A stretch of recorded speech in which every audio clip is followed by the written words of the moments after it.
On Tenerife, the largest of the 7 Canary Islands, we're going to visit Eide National Park that's situated in the middle of the island. A volcanic landscape with a caldera and pico.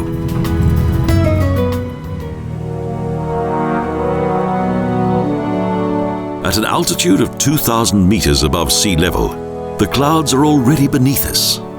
They often envelop the Teide, one of the world's most powerful volcanoes. During a stay on the island, the fascinating mountain scenery acts as a magnet for those who come here. First, there's quite a journey through the pine forests which cover the area of the main volcano.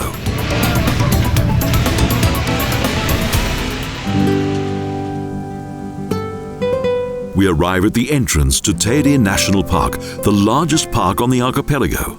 It covers 18,990 hectares.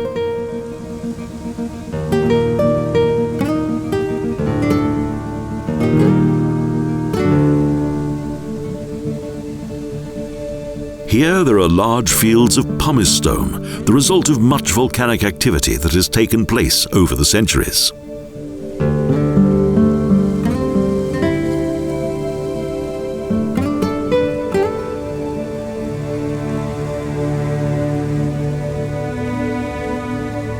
Next, the glimpse of a huge crater which was formed around 500,000 years ago when the primal Teide had frequent eruptions.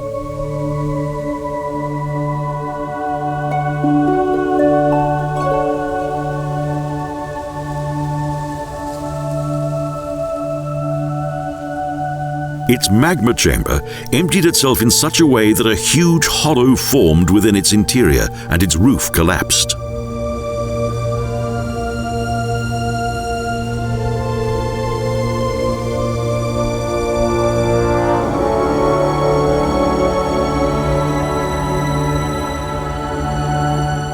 The result was the gigantic Canyaris cauldron. The massive rock slid sideways. Subsequently, the Teide that we see today was formed.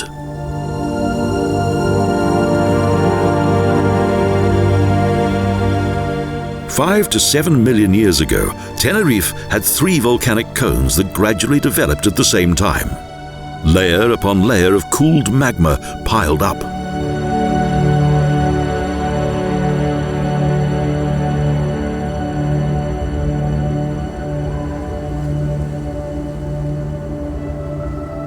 Sections of it that are now hundreds of meters above sea level formed on the ocean bed.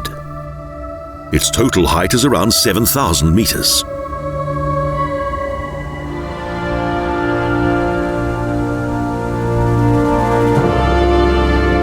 Suddenly it appears for the first time, the summit.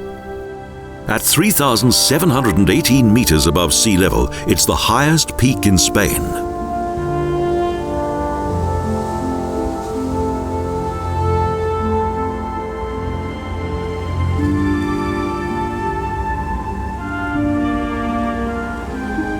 The lunar landscape of the caldera is filled with plant life. The white-pink flowering Teide Broom and Echium Wildpretii are typical of the island.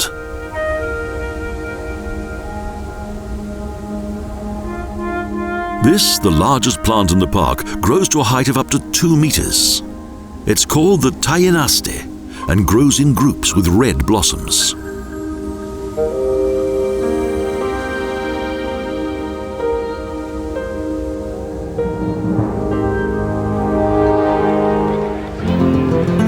At 2,356 meters is the Teleférico del Teide station, a very convenient facility.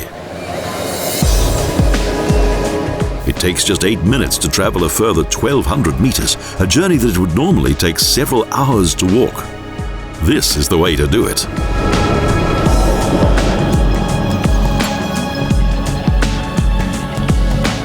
The Teide is a shift volcano, in other words, one that grows higher with each eruption.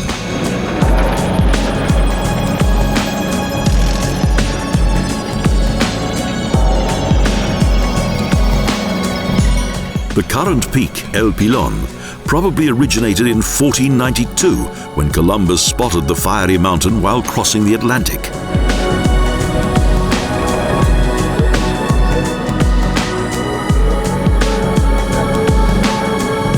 For the natives, the Guanachen, this area was communal land and did not belong to a particular tribe. They called the Teide Devil's Mountain.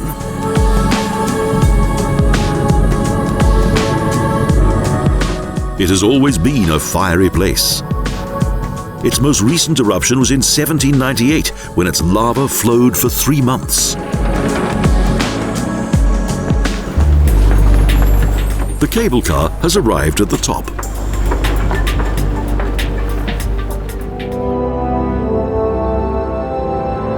The panorama at 3,555 meters above sea level is overwhelming. And the crater walls of the huge caldera are a breathtaking sight.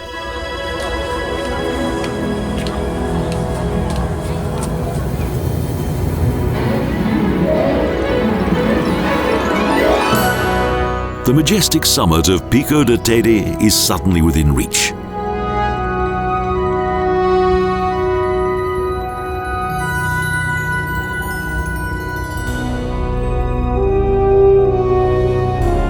The elemental might of the volcano can be seen up close, with cooled boulders of magma and yellow pumice forming the slopes.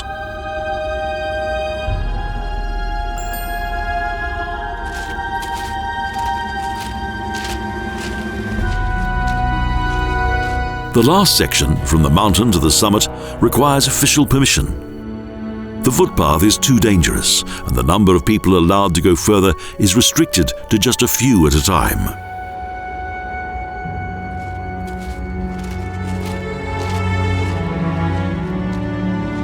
In June 1799, Alexander von Humboldt was one of the first to climb the Teide.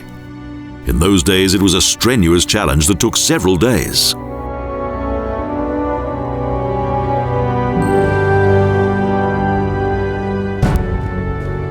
Although most of his guides deserted him halfway through the ascent, the German naturalist and geographer remained undeterred.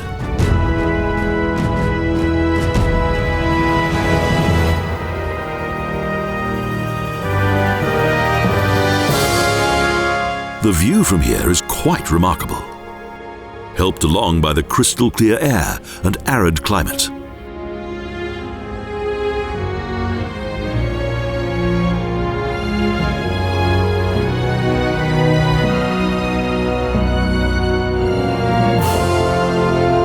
An ideal place for stargazers. The Teide produces 2 climatic zones on the island, as its height directly affects the weather conditions.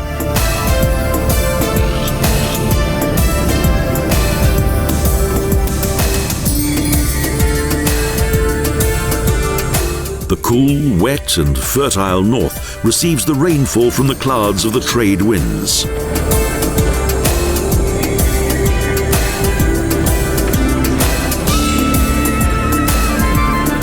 Conversely, the sunnier south of the island remains relatively free of rainfall, even in winter, and instead enjoys spring-like temperatures.